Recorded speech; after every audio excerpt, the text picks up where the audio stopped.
In tonight's Coin 6 Unsolved, a 49-year-old Vancouver man is murdered by masked gunmen in his house, and his young daughter was there, watching it all happen. And police are still looking for whoever killed the man nicknamed Jesus Mike. 19 years later, Tim Becker speaks with the victim's daughter and the detective who comforted her that night.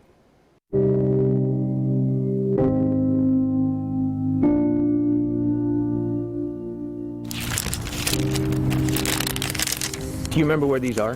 That's the Grand Canyon. He was very mild, low-key. Some people just called him Jesus, and some people identified him as the hippie dude. Jesus Mike was the most common nickname I heard for him. I mean, he liked to flash his cash. There were a couple of bars he frequented, and if he had money, he'd show people. I don't know what to think. Why target Michael Castile? He was murdered September 22, 1997, but the investigation at his house that night was hardly the first time police had dealt with Michael Castile. He was I guess you'd call a street-level marijuana dealer. His primary income was from that. When Detective Kevin Harper arrived at the crime scene, he would also learn that Castile was a single parent with an 8-year-old daughter named Monica. I don't know how you describe talking to a little girl who just witnessed her father get killed. Coin 6 was there not long after. She says the gunman got the cash and told her dad to lie face down on the floor.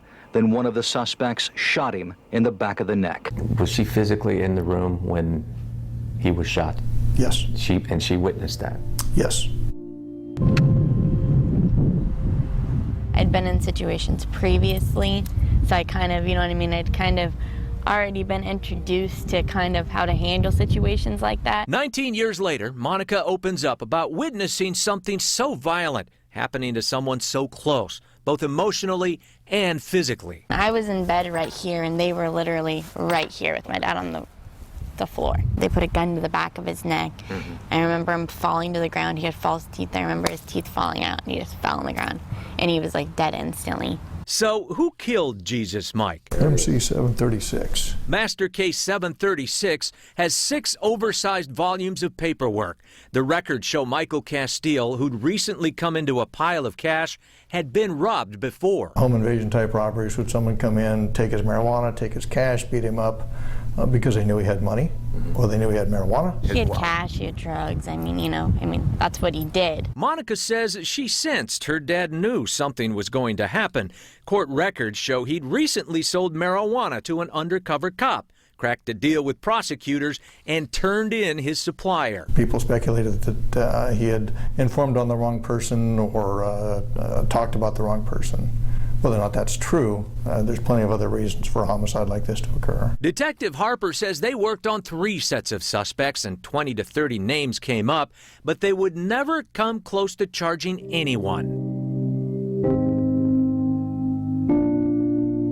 I guess I kind of want to know who did it, but then I kind of at the same time don't. Monica has moved on, so even if the case is solved, it's solvable if someone helps us out. She may never want to know who killed Jesus Mike. None of that's going to change anything for me. It's not going to make a difference. In Vancouver, Tim Becker. I'm always going to miss my dad. He was my world. Coin 6 News. It is solvable if someone can help the police. And in another note, after Tim filed this report, he found out Deputy Kevin Harper, who you saw there in that story, is now on leave from the Clark County Sheriff's Office. And a spokesman tells us this is a personnel matter and has nothing to do with the unsolved murder of Michael Castile. Here's Kristen with the weather.